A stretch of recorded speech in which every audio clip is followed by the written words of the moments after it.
All right. I really want to get down to the nitty gritty. I want to go down this rabbit hole because I know you and I, when we first had our talk, we talked about spirituality, we talked about energies, and we talked about, quantum physics. So let's talk about it again. I think the world needs to hear what we've talked about.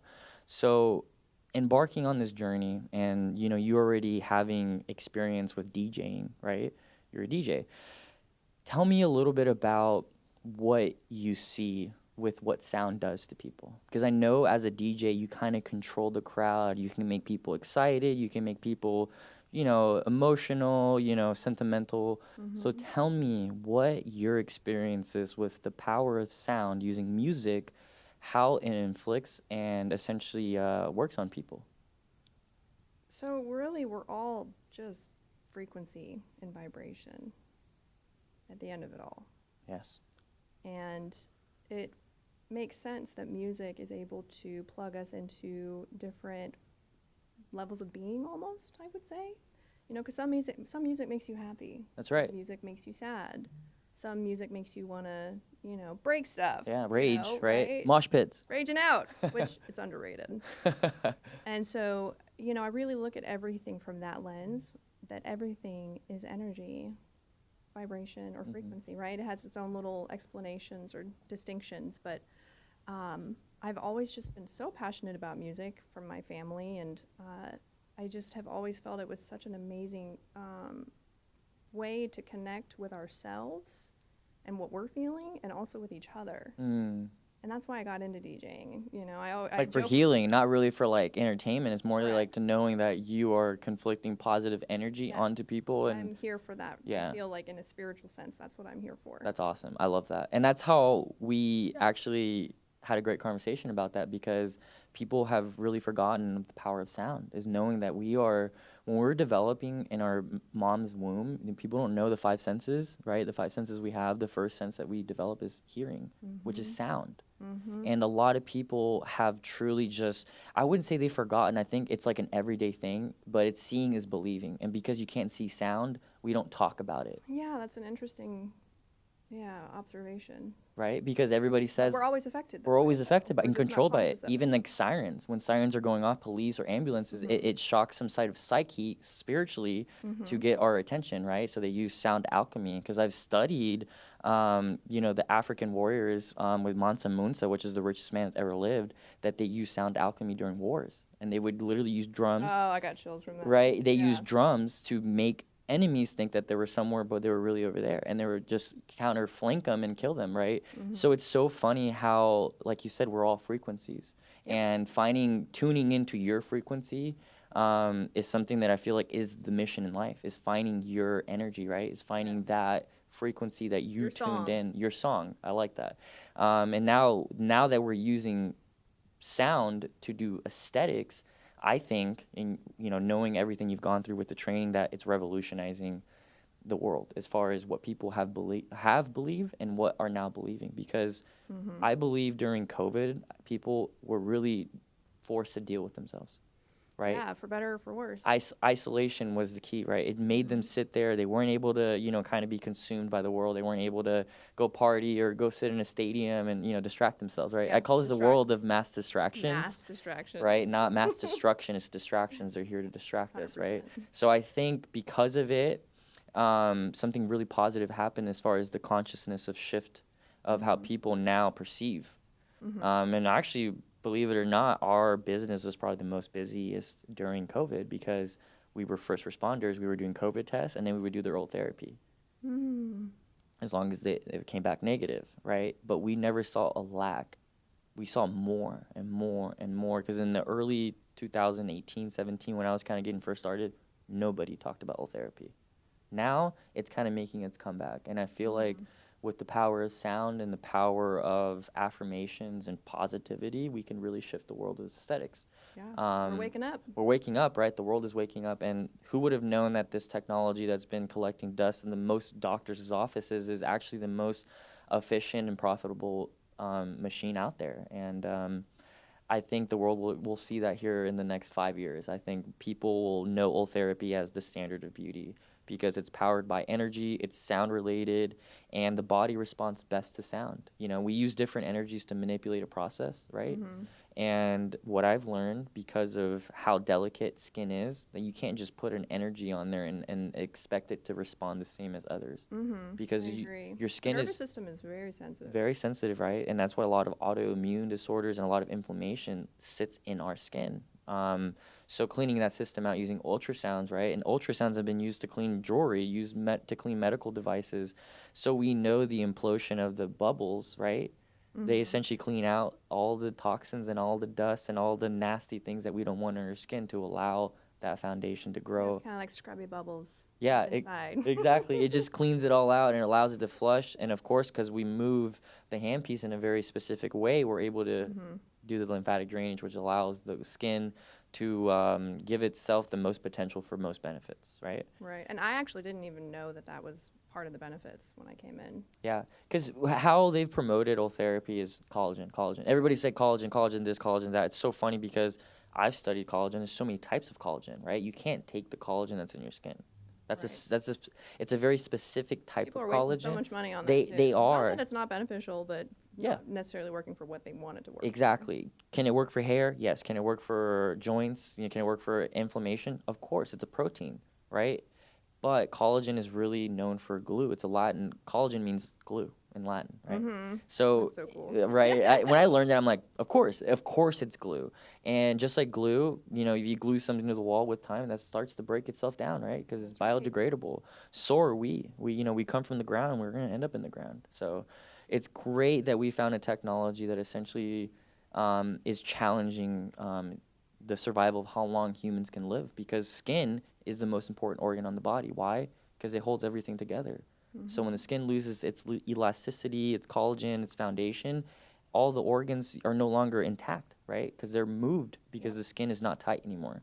So it's really amazing all the stuff that we're doing here. So, you know, being a DJ, being in real estate, and being a spiritual healer, we are just so ecstatic that people. And let me ask you this question: have you always been like that, or is that something that like kind of came later into your life, or you've always been super energetic and spiritual? I was born this way. You were born this way? I was in a lot of ways I was born me. Like I think, especially personality wise, but I think what I choose to focus on has really evolved in the last couple of years. And I'll tell you this: I've known you for a short period of time, and I'm so proud of you because you've really truly took a leap of faith. A lot of people don't. Huge leap of faith. Yeah, a lot of the times people, you know, see the opportunity with what we're doing, but because it's not something that's been done, it's a gamble. But I know the outcome is going to be the same.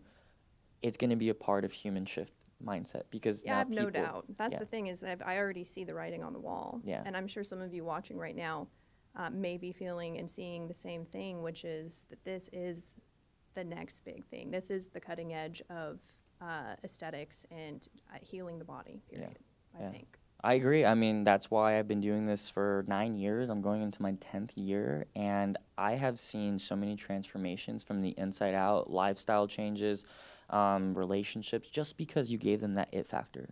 Correct. Right? Just giving them, and let's be honest, in beauty, vanity, people sell everything and anything. And I think that's what the issue was. Because a lot of people come to Ferrer Aesthetics and they love our process, but they lost their trust. They lost their trust, right? And when we say we only sell one service, that just shows you that that's the bread and butter. That's right. Because that's what you need. It's all you need. That's all you need. Well, if you really are an expert in your realm, then stick to that realm. That's what we learned at the end of the journey. Is like we had all these services that were inconsistent as far as science and all the things. Because it was like, it's funny because everything has like its peak moments of marketing. Like everybody wants to do it, like the vampire facial and then the Morpheus and then the cool sculpting and the M sculpting, but you always see those kind of diminish. You always kind of see those things have a peak, and then of course it has like its crash, because once the consumers understand, there's no more excitement and there's no advocating from social media or whatever. Once the results sit in, then you're really going to have the people that are looking at it. Am I going to do this again? Or is this going to stay in the marketplace? So with Ultherapy, knowing that it's scientifically proven to be the best aesthetics has just always been in the back burner.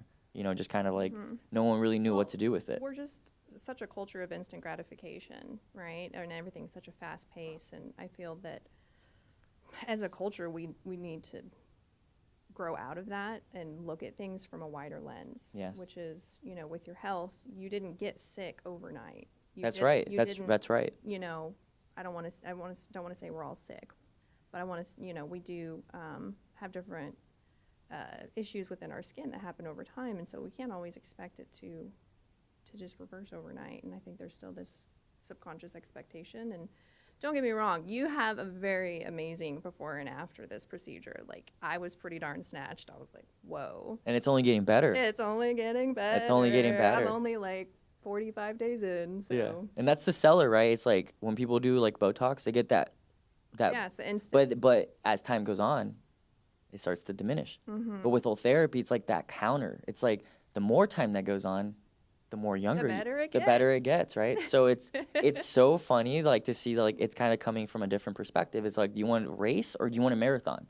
Because I look at aging as a marathon, right? I've seen women come in and look for a quick fix, and it ends up becoming a long-term issue. Yeah, it becomes problems down the road. Mm-hmm. And a lot of times it's because these new technologies or procedures coming out don't have the backing for the long-term studies. That's right, the long-term. Right. And so, you know, you and your mom have really given me such a great perspective on that, like, you don't want to harm, you want to heal. You want to heal, right? Because remember during the training I said the body responds to two different mechanisms, restoration or defense. Right. And a lot of the times with aesthetics, we're using sources of energy to manipulate a process in our bodies, but a lot of the times those processes turn into defensive mechanisms and actual restoration. Mm-hmm. Which is the whole point of, like, and which breaks down over time, right? Because breaks down because the body goes into restoration or goes into defense, and defense is actually worse because now it's like going against you. It's like attacking. It's like an antibody in probiotics, right? Antibiotics, probiotics, mm-hmm. right? One's against, the other one is with. So it's really interesting to see that has a lot to do with aesthetics as well. So, you know, I think in the next 5 years, I really believe the Ferrer Technique is going to be not just the gold standard, but just the standard of beauty. Everybody's going to be like, did you go get your Ferrer Technique done, right? Regardless of what technology we use, it's because of, I think it's more of a mythology and an actual process of thinking of where the world's going versus like, hey, lay down, I'm the expert, let me inject you, just trust me. Mm-hmm. And they do. And a lot of the times, I did. You know, and a lot of the times. I got filler that made me look even worse. Right. And how long did I take for that to kind of dissolve? And not very long. I just had some stuff done like in this area, which I really didn't need. I've lost a lot of weight. I've lost 50 pounds this past year. And woo! That's my girl. Au natural, like move more, eat less kind. Like, oh, that's funny. It's funny you brought that up because you said that you were getting into body contouring, right? Yeah. So I got into body sculpting. So that kind of like that started. Yeah. That was because you saw it work. You saw it work, and what inspired me when I heard that is that you took matters in your own hands. Because a lot of the times in aesthetics, it's so funny that I see people do all of these services, and then they end up only relying on the service, saying they're going to be like, I'm going to judge the service based off what it does for me. But you were like, I'm going to do the service, but I'm going to take control mm-hmm. of my life in that process. Because the machines only start a process, but the longevity stays from the mindset and the mm-hmm. lifestyle, right? So you were able to integrate both. And I strongly believe energetically that's why you found Ferrer Aesthetics, because of where your mindset was when you 100%. First looked for something mm-hmm. like this. So that was really, really cool to see. Because not a lot, I'll be honest with you, I wouldn't say like you're lucky, but I think you're aligned. Absolutely. And all of you watching this right now, you are too, because there's no accident that you're here with us. That's true. The world is there's no accidents. Everything has been, I wouldn't say pre-written, but I think everything has its purpose, and I think everything is beautiful because the duality of it. You have the options, right? And I mm-hmm. think the world right now, especially with beauty, has too many options. Too many options where it's overwhelming. It costs so much money, and some of the times people don't have time to invest. Mm-hmm. You know, their time, they're down because what goes into aesthetics, like you said, what women look for in men in the service, the cost, pain, and results. Yep. And if they don't hit that three, especially in America, skip, swipe next, right? It's like Tinder, right? Just no match. No match for me. At this point. Not the sex part, just the mechanism of it. The mechanism, right? It's like everything has to be like you make a decision within like 20 seconds, right? And like you have to give this person all this information. So what was cool about when your consultation happened, all I did was just feed information to you. We nerded out hard. Nerded out hard, right? I was not expecting that. It was wonderful. And those are some of the best talks that you have with people. It's like, you know, ever talk to a random stranger, it's like you're just like have that conversation. You're like, how did this even? That's why I love this topic, because I do it every day. And now that you're trained, you're a master tech. Now you're gonna start to embark and start to create that and your own identity and beauty and aesthetics, because now you have that power. Like I said, only a certain amount of people in the world know the technique in the world, and there's billions of people. Imagine the impact that you'll be making with your I do. with the DJing. I do, and I affirm it. Yeah. Every day. and that's why we do what we do, right? Because that's how I started. I was an immigrant, had nothing really going, a single father, no medical background, and then embarked on this journey and was able to literally provide and give, you know, my family what they needed very quickly because of the model that Ultherapy and the technique has. So I'm very excited to see, you know, where your next couple of years will be, and all the cool things you'll be doing, because I'm sure you're going to be investing into, you know, helping the world and helping healing, and I would probably, you know, if I was you, probably put some money into the DJing stuff, right? To keep that going. Yeah. Oh, of course. Of course. Yeah, because the power of sound, it's the future. So yeah, and lastly, you know, if there's something that, you know, you saw in the industry that I haven't seen, you know, is there anything that you want to, because like, again, I'm a professional. Everybody comes to me all the time saying, do you know about this? Do you know about that? Do you know? And I always tell them the same thing. I only know about Ultherapy. Because I stay in my realm. I don't consider myself a professional in aesthetics. I just consider myself a professional in one service. Yeah, I feel it kind of reminds me of how my approach to real estate was too, because, you know, they give you a little training and then they spank you on the butt and push you out, and you figure a lot of stuff out in the field. On your own, I'm guessing. On your own. Oh wow. On your own. I mean, you have some support, but it's self-driven, like how much you're tapping into your resources and pushing yourself to learn and all of that. And it's the same with this journey with aesthetics. It's really about showing up and staying curious and getting better and better. And I think this is also like a consciousness thing too. Is like you don't have to like know a little bit about all the things. Like really chisel it down to like what you like. And in my opinion, if you're not enjoying what you're doing, you're not doing the right thing. So go with something you like to do and get really, really good at it. And I love that. Get really, really good at it. Really, really good at it. Like that's why I've gotten as far as I have with DJing and real estate.